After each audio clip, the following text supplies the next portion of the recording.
Hello everyone, welcome back to Simplified Studies. Today's module is about a very interesting part of our country, the Great Indian Desert, and the states that lie in the desert region, that is, Gujarat and Rajasthan. The western part of our country is a dry desert that gets very little or no rain year after year. As you go further west from the Indo-Gangetic Plain, it becomes drier and drier and ends as a desert. This is the Great Indian Desert or the Thar Desert. While most of the Thar Desert is in India, parts of it also extends into Pakistan. The desert area is sandy. In some parts, there are hardly any trees or shrubs. Though I said hardly, but in spite of that, 700 types of plants are found here, out of which 107 are varieties of grass alone. Many of these grasses have seeds that can be eaten. In desert area, you will find many sand dunes or hills of sand. The dunes shift and change shape every time there is a sandstorm. There are also very few animals that can live in the desert. The camel is a desert animal that has been domesticated by the people living in this region. Water is a problem for people living here. They conserve water in many different ways. But in the north of this region, the government has built Indira Gandhi Canal to carry water from the rivers of Punjab. Because of this, people here are able to grow crops like pulses, vegetables, etc. Sometimes water is found in a pool or lake in a desert. This is called an oasis. Plural of oasis is oases. When it is very hot, travelers in deserts sometimes see pool of water, which they think is an oasis. However, when they come near, they find that there is no water there at all. This sight of water that seems to be there but actually does not exist is caused by the very hot air in the deserts or on roads and is called a mirage. As we know that Thar Desert is a hot desert, it is very hot in summers, there is almost no rain in the monsoon, and in winter the nights are very cold. Before I proceed further, let us talk about Aravalli Hills.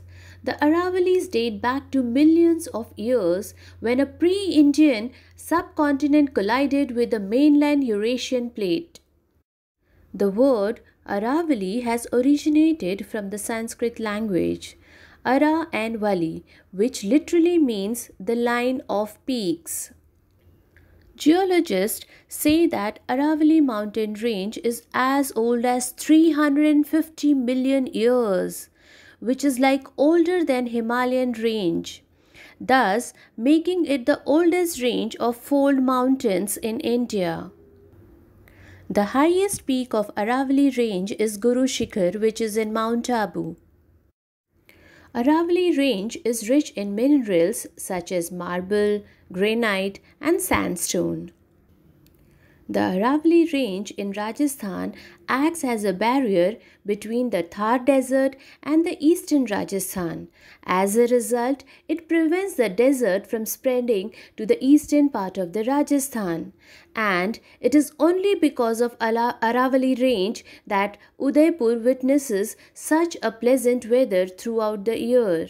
In short, Aravalli plays a huge role in adding to the beauty of the city. Now, let us talk about Rajasthan.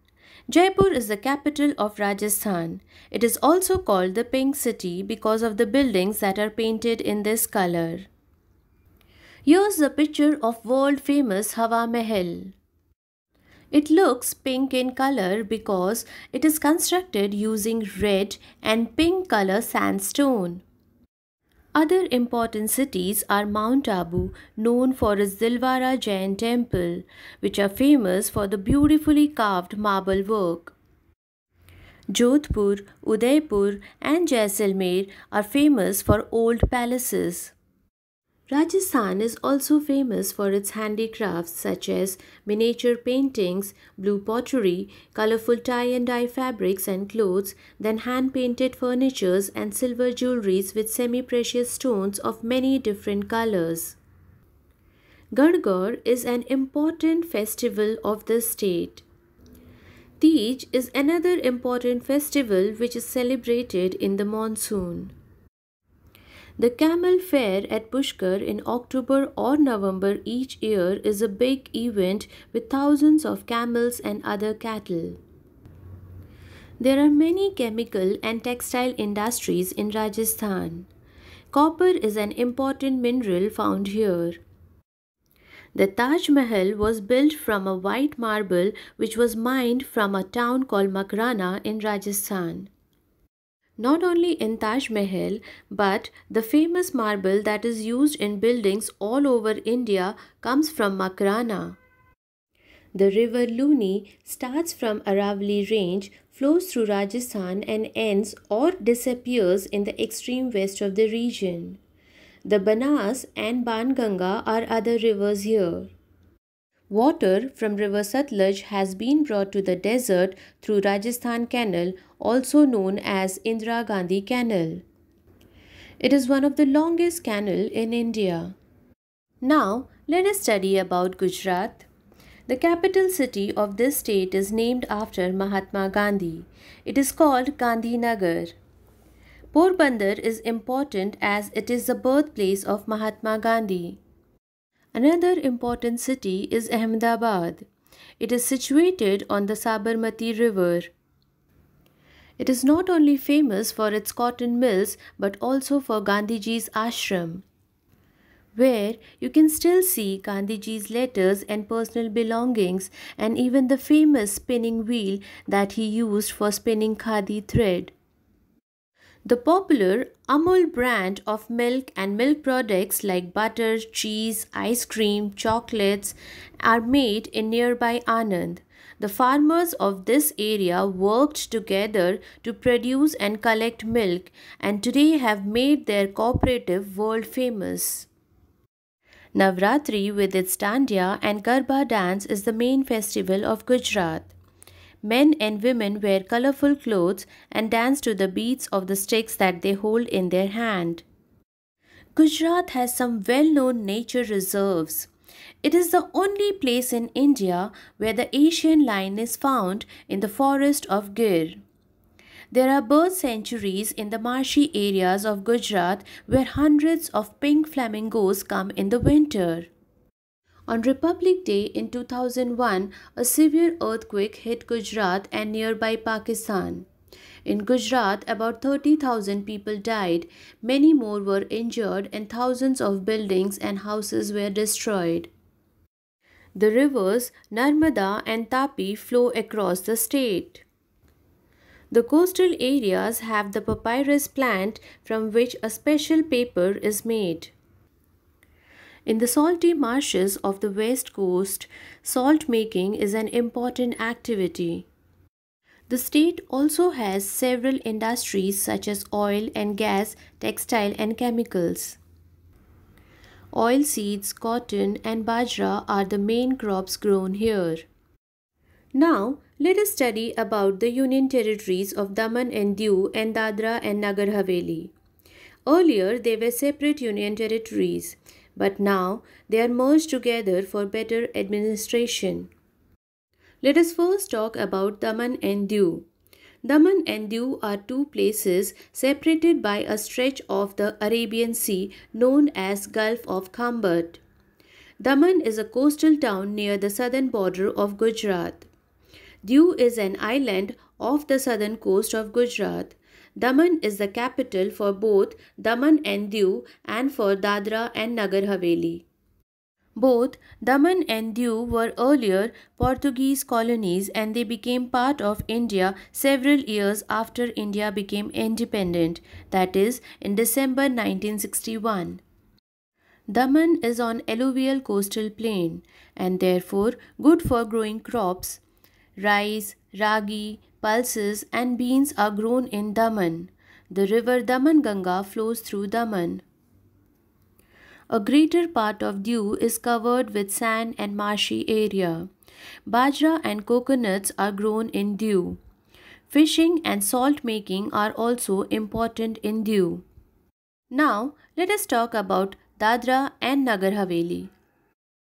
It lies between Gujarat and Maharashtra. It is made up of about 70 villages. As I've already talked about merger of union territories, so Daman is the capital for Dadra and Nagar Haveli also. And like Daman and Diu, this was also an old Portuguese colony. Most of the land is hilly and is covered with forest. The Daman Ganga flows through this area also and is used as a means of transport. Rice and ragi are grown on terrace fields. Wheat and sugarcane are also important crops. Farming, therefore, is a major occupation. Timber production from the forest is also important activity. Now, let us see few similarities between Rajasthan and Gujarat. Both the states have desert climate, though parts of Gujarat also have a coastal climate. The village houses in both states are made of sand mixed with cow dung. Water is not easy to get in these dry states. The main urban occupation in both states is trading and business. Both states have chemical and textile industries. The staple food of people is different kind of rotis, made of bajra, maize, besan and other seeds. Women wear their saris in a similar manner with the pallu in front. During festivals or important occasions, they wear colorful tie and dye, embroidered or mirror-worked lehengas or ghagras. Some handicrafts are similar, such as tie and dye and painting furniture. With this, I'd like to end today's session about the dry states. Bye-bye for now.